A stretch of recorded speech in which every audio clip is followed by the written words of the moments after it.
Welcome, future educators. Let's jump straight into this explainer and tackle Competency 001B. We're talking about a concept that's absolutely fundamental to your teaching practice, developing perception. Now, as your instructional coach, I want us to step out of the academic textbook for a minute. Let's look at how perception actually plays out in a real, living, breathing classroom. Because yes, we absolutely need to make sure you're ready to ace your certification exam. But more importantly, we need to understand how your future students' minds work the second they walk through your classroom door.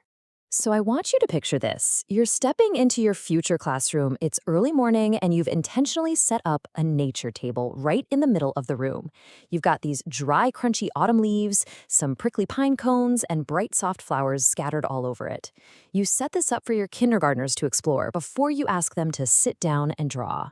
Just imagine those kids walking in, their eyes getting wide, hands instantly reaching out to touch everything, and probably trying to see if they can snap those pine cones right in half. Now, you might be asking yourself, okay, but why should I care about pine cones and leaves? Shouldn't we just pass out the paper and crayons and get straight to the art lesson? Well, that is a really vital question. You see, this moment at the cable, it isn't just unstructured playtime to keep them busy. As we're going to see today, this exact scenario, the touching, the smelling, the exploring, is actively building the foundation of their artistic learning. You are setting the stage for literally everything that follows. Section 1. Unpacking artistic perception. To really get this, let's break down the theory behind what your students are actually doing at that table. Because when you know the why behind the what, you can design lessons that reach kids on a much, much deeper level. Let's look at our first concept, perception.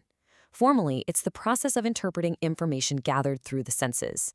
The crucial takeaway here is that students don't just passively see objects like a camera recording a video. Instead, they're actively interpreting what's in front of them using their senses, their memories, and their imagination. When a kid looks at that leaf on the table, their brain is working overtime, figuring out its size, how fragile it is, and its exact color. And that leads us to observation. This means purposefully looking at and examining objects or environments. The Texas exam really emphasizes this. Purposeful observation is the starting point for all artistic understanding. It's the difference between just glancing at a flower as you walk by it versus actually stopping to look at the tiny little veins running through its petals. Your job as a teacher is to guide them from that casual seeing to really purposeful observing. Now, consider how this interacts with prior knowledge, the experiences a learner already possesses. When your kindergartners look at a pine cone, they aren't blank slates. One student might immediately think of the giant pine tree in their front yard. Another might remember getting sticky sap on their hands during a camping trip. They are constantly connecting what's right in front of them to what they already know so they can make sense of the world. And of course, we absolutely cannot forget imagination. This is a kid's superpower. It's the ability to form ideas or images that aren't actually there. Along with what they know, children use their imagination to interpret visual experiences in completely new ways. To us, a pine cone is just a seed pod. But to a child using their imagination, that could be the scales of a tiny dragon, or maybe a miniature tree for a fairy house. That imaginative leap is a massive part of how perception develops. Section 2. Theory in practice. So, let's talk about how this actually looks in your daily instruction. Theory is wonderful, but you need to know how to make this happen with a room full of energetic students. How do we take these academic terms and turn them into a dynamic lesson? We do it by creating a multisensory experience. That's learning that involves multiple senses, like sight, touch, and smell.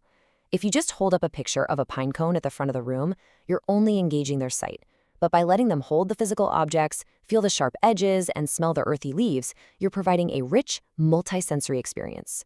This deeply strengthens their understanding because the memory is anchored in multiple senses. While their hands are busy with sensory play, their cognitive processes are firing on all cylinders. We're talking about the mental heavy lifting, thinking, learning, reasoning, and problem solving.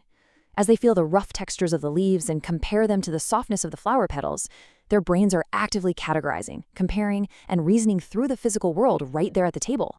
This is a beautiful illustration of the natural flow of learning we're aiming for. Step 1, they observe the object. Step 2, they connect it to their prior knowledge. Step 3, they engage in cognitive and imaginative processing. They do all of this heavy mental lifting before they ever pick up a crayon. If you skip these steps and rush straight to drawing, the artwork and honestly the learning will lack a lot of depth. The end result of guiding your students through these steps is a heightened visual awareness.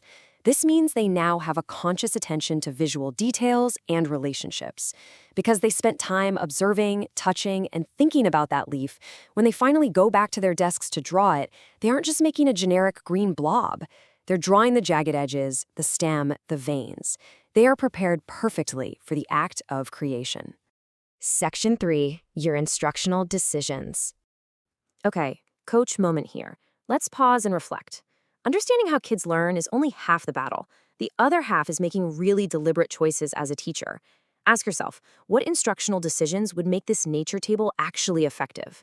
Because if you just leave the items sitting there, some kids will engage, but others might just glance and walk away. Consider how you can guide them. You could ask prompting questions like, hey, which of these items feels the heaviest? Or where do you think this flower came from? Your active questioning is the bridge that moves them from a casual glance to purposeful observation. Also, think about how this strategy supports diverse learners. Not everyone learns the same way, right? You'll have highly visual kids, and you'll have kids who desperately need to physically manipulate objects to understand them. A hands-on, multisensory experience offers multiple entry points. It ensures that a student who might struggle with verbal instructions can still totally grasp the concept of texture just by holding that pine cone. Think about how your students might respond to talking about these objects before they draw them. Blank pages can be scary. Art can be really intimidating for some kids if they feel they don't know how to draw something. By giving them the space to talk out their thoughts and imaginative ideas beforehand, you're validating them. You are building their confidence up so high that when they finally face the paper, they already feel like absolute experts on the subject. Section 4, Success on the Exam. All right, let's distill all of this practical theory down to exactly what you need for your certification exam. Take a mental snapshot here. If you see a question about Competency 001B, just remember these 4 pillars. 1. Perception isn't passive. It develops through careful observation and real experience. 2. Students use both logical thinking and boundless imagination to interpret the world. 3. Multisensory experiences dramatically strengthen understanding. And 4. Observation is where it all begins. It's foundational. I want to leave you with this final thought. What is this going to look like when you are teaching your own students? Keep that kindergarten nature table in the back of your mind. Think about the joy of discovery, the purposeful questions you're going to ask, and the incredible artwork that'll come out of it. Step into your future classroom with total confidence, knowing exactly how to build your students' artistic perception from the ground up. You've got this. Keep reflecting, keep learning, and I'll catch you in the next explainer.